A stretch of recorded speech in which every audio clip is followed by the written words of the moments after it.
G'day YouTube. We've got a BMW F15 X5. There's a little cracked mirror here, clipped something, so I'm going to change out this plastic. The mirror luckily is intact, but I'll show you how to take that out, change this over. My BMW genuine part has arrived. Shove the plastic tool behind here and just start working. You'll feel the mirror,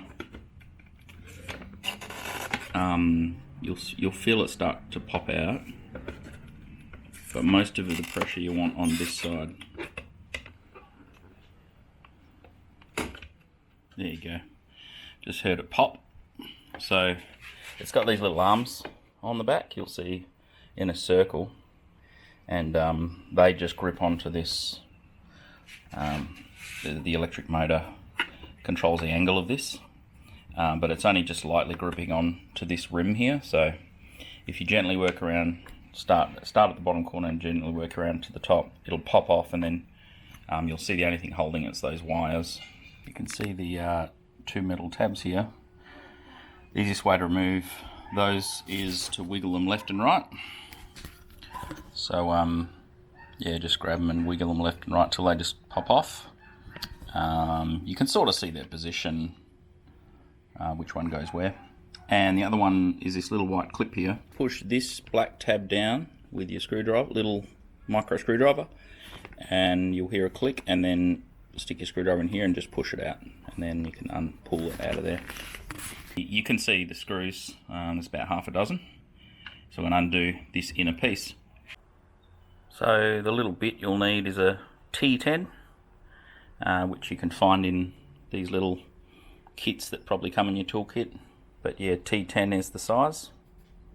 So I'll start taking that off with a little hand screwdriver there.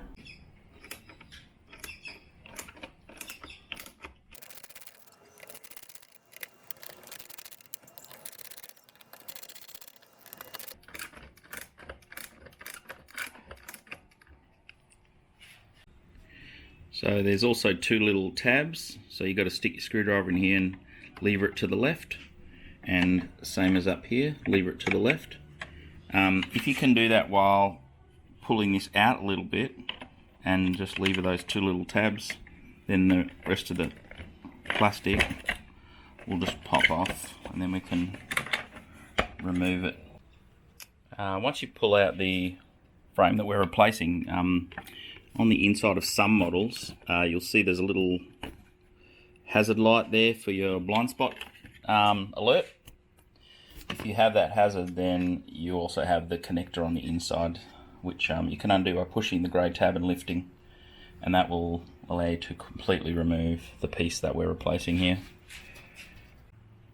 And it's just a little maintenance item, but like the whole mirror pivots on this little metal pole here, so if you want to lube it, now's the time to do it. It'll stop your mirror from squeaking in the future. You can use some liquid grease, WD-40, CRC, whatever. I like lanolin actually, but yeah, we're just going to give that little squirt so that when the mirrors fold in, just makes life a little bit easier for the motor. Before you put the screws back in, just ensure there's an even gap around the edge of the mirror. So that should be quite uniform. And also ensure that the three clips are engaged. So there's one there, just like you took it off before, one there. And also there's one down here that clips this half to the back half. So that slides in. And you should hear it all click, and then you should hear it pop, and then everything's in place, and double check that all the screw holes in the back piece line up with the new piece that you bought. If you bought non-genuine, sometimes the holes don't line up.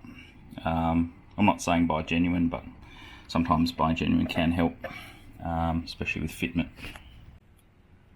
The last little tip I'll give you is just spray a bit of CRC or WD-40 on your finger and just rub it around this ring.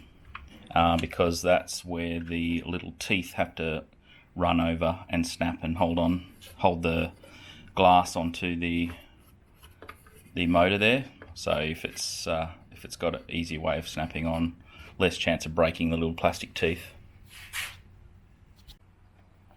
So just like that, got a shiny new mirror, and it's not broken anymore, which is nice. Anyway, thanks for watching. Please subscribe.